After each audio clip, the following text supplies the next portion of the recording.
Hi, good afternoon, everybody, to Coleman Report Live, January 31st, 2022 edition. My name is Joseph Coleman. I am filling in for Bob and John Riosti. They're playing hooky today because we're getting ramped up for our big secondary market summit tomorrow, Lance. And you're going to be speaking on servicing. We're very excited for those comments. I think I included the agenda right at the top. Yeah, so we're very fortunate to have SBA. They've confirmed that they're going to be back on. Their staff is always very helpful over the years. This is our 14th annual.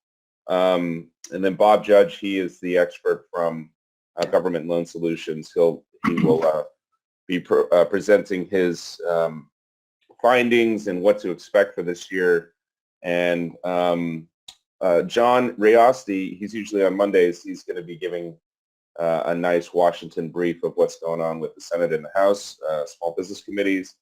And USDA is, we're going to cover the new programs and really focusing on the secondary market for USDA as well.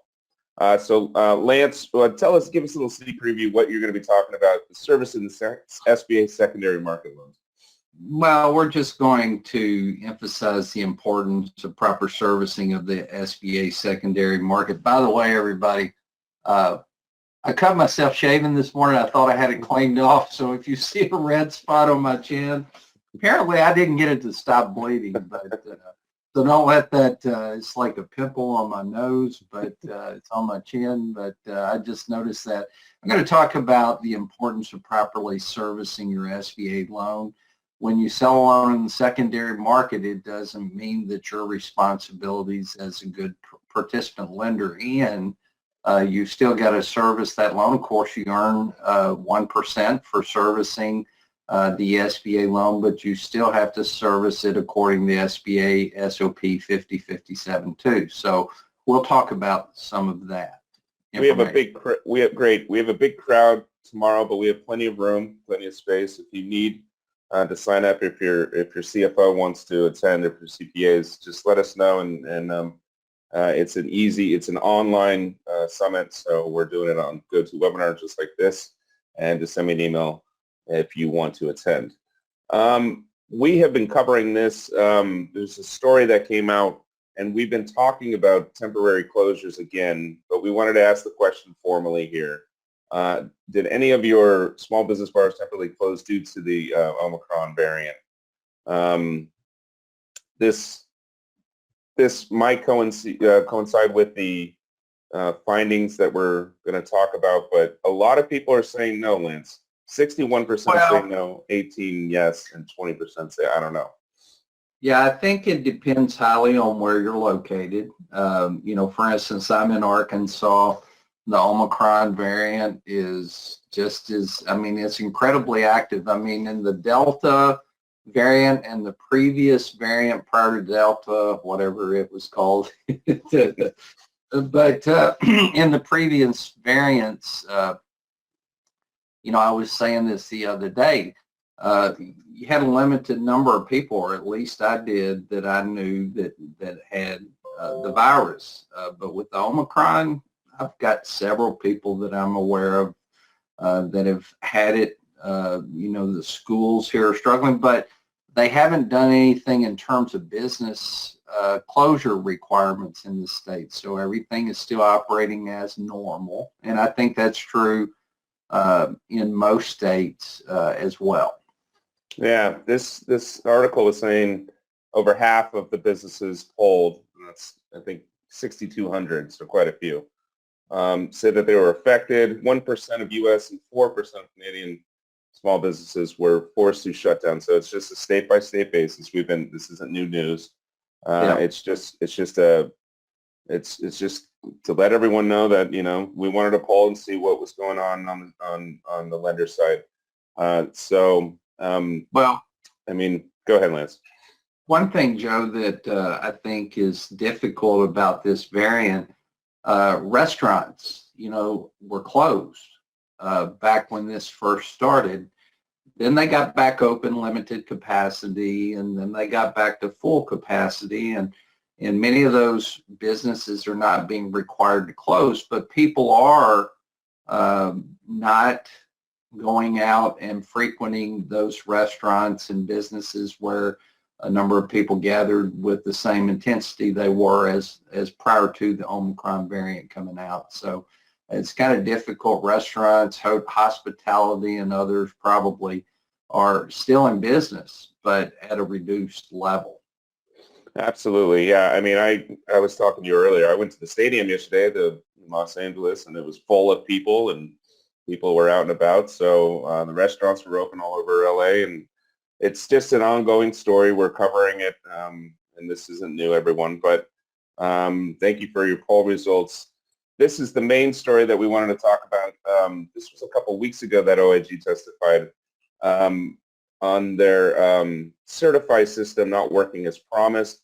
They spent $30 million building a website, and then they had to go with the beta version.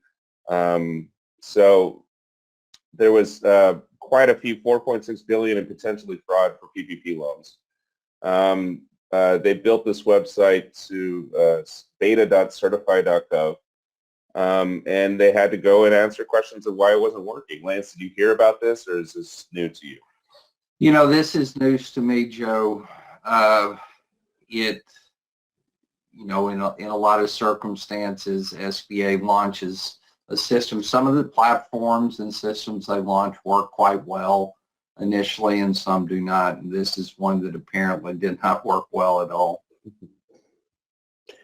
Yeah, the OIG report, I can attach it and take a look at it, but you should just be aware that, you know, the efforts, it's a tough time, and it's tough to get everyone, especially, you know, SBA employees that are working remote, and all sorts of ongoing problems technically. And the OIG is aware of the problem. They're working on it and trying to resolve all of those issues. We had a great webinar last week on PPP, and you answered 25, 30 questions. I don't remember how many, but I just wanted to include a couple. This is a question from Diana. Has the SBA released guidance on the following situation? If a bank submitted for guaranteed purchase on a borrower that the SBA approved and paid the bank, but then the client wants to apply for forgiveness after the guaranteed purchase has been completed? Well, Diana, it's an excellent question, and it's one that I have elevated to SBA because we actually, just like you, Diana, have a couple of people who we submitted for guarantee purchase because they did not respond to the first two requests for payments. We got paid on the guarantee, and you know, a month or two after that, they popped up and wanted to apply for forgiveness. When you look at the and when you go in the forgiveness platform, once SBA approves the guarantee purchase and the loan is charged off, it disappears. Mm-hmm. So you can't go in. Typically, you would go in to submit new purchase decision, or I'm sorry, new forgiveness decision, and you could manually, you know, my original thoughts, Dan, is you would collect a manually completed 3508S or EZ or whichever form they would use, and then you would go into the platform and submit that on the submit new forgiveness decision, and you have to populate some information. However, again, once you submit for guarantee purchase and once SBA pays that and charges the loan off, it disappears from the forgiveness platform.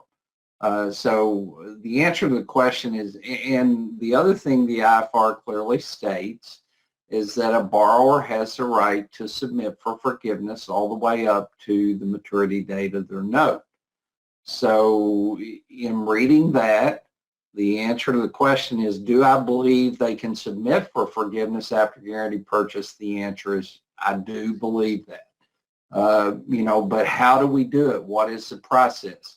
So I submitted that to someone I know at SBA. They came back and said they realized that that is an issue that needs to be addressed, that they do not have a process in place right now, and that they're working on it. So Diana, what I'm doing with the couple that I have is I'm saying, go ahead and complete the forgiveness application and submit it to me. And as soon as I have guidance from SBA on how to submit that, we will certainly do it. But the answer is yes, they should be able to, but no, we don't know how yet, Joe. Yeah, I think this is Diana's question leads us to a bigger discussion of it's been a while since we've seen any new guidance in general from SBA. I think the last notice or information, call it procedural notice, it's been quite a while. So we've been trying to figure out why, and I think I know the answer. If I have to ask him, then I know it. But particularly, Joe, in the servicing area on your PPP portfolios, we do need some guidance as everybody works through servicing. They're finding out, there are a variety of things that are popping up that are necessary for us to put PPP to bed that we don't exactly have the answer to. One example of that is, let's say you get notification from SBA, the Inspector General or whomever, that fraud is being committed on a PPP loan. Can we submit for guarantee purchase on the loans that SBA indicates to us that are fraudulent? Or what exactly are we supposed to do with those PPP loans? Again, in 2020, the fraud was larger and fewer cases. In 2021, it's smaller, and there are a ton of cases of fraud that we're working through.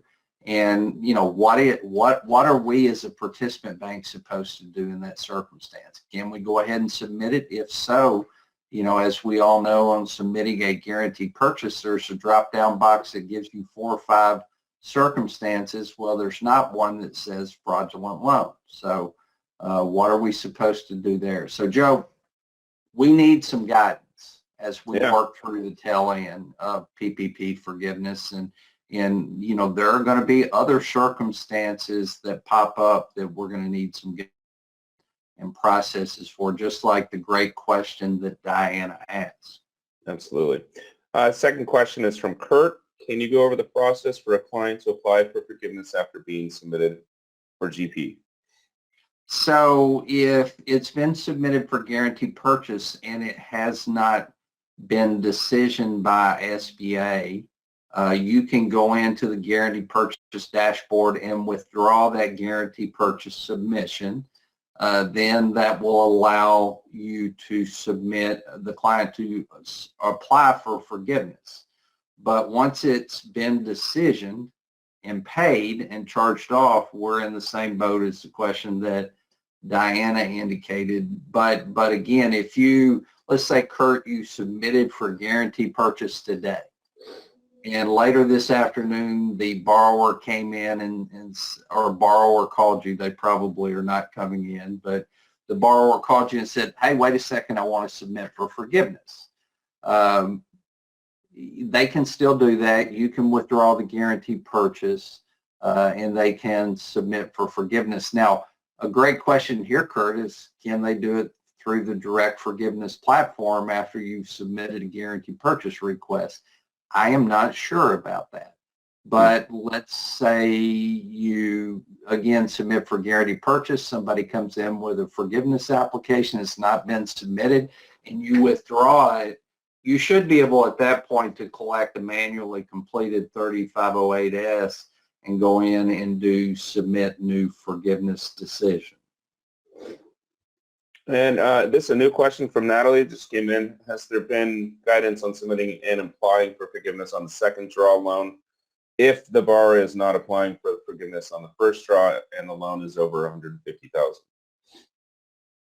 Well, the tough part about that, Natalie, is my experience, and I would love to hear how everyone else is doing. My experience is if they submit for forgiveness on the second draw loan prior to the first draw loan, that pretty much causes an error that doesn't allow them to submit for forgiveness on the first draw loan. If they are not submitting for forgiveness on the first draw, if they've called up and said, hey, We didn't spend the money the way we were supposed to. We want to set it up on a payment plan on the first draw loan, and they are not going to submit for forgiveness at all. I would want to get a statement from the borrower that says we're not going to submit for forgiveness. We just want to pay it back. But if they're not going to submit at all, yes, they can go ahead and submit for forgiveness on the second draw loan.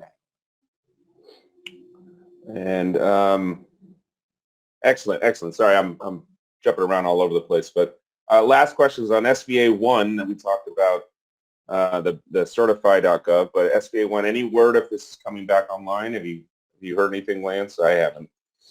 I think it's the only thing I've heard is that there's a possibility that SBA 1 is going to be discontinued. Mm-hmm. I hate that because, as you know, Joe, I was a huge fan of SBA 1. Yeah.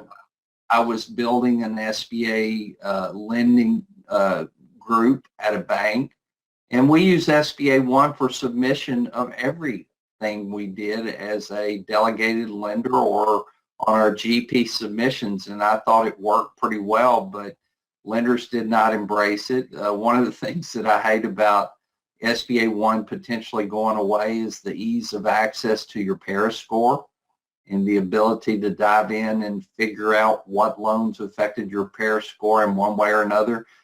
So it's a great question. I am not 100% certain that it's going away, but I've heard that potentially it is. And Russell clarifies this question from Natalie, saying to get a second draw, the borrower had to certify the first draw spent on eligible items. We'll put a pin in that. And well, one of the things I want to discuss on this real quickly, Joe. SBA, when they decide to review an SBA PPP forgiveness application, if they are in the process of responding to borrower additional information requests from SBA or a review by SBA, it's going to be difficult for them to submit for forgiveness on the second draw loan until that's been decisioned. Excellent. Well, we look forward to your comments tomorrow. And also, let me go back to this. There we go. This agenda is fully stacked. Let me share the screen. There we go. Again, the secondary market summit is tomorrow. Plenty of time to register later today. Send me an email and we will get you on the call. Lance, thank you very much for joining us for Coleman Report Live. And we look forward to seeing you tomorrow with the other presenters. Hopefully, I'll have no blood on my chin. So. Yeah. Okay. We'll see everyone tomorrow or Friday. We also are on our Fraud Friday show. So look forward to this week. Have a good one, everyone, and we'll see you next time. Have a great day.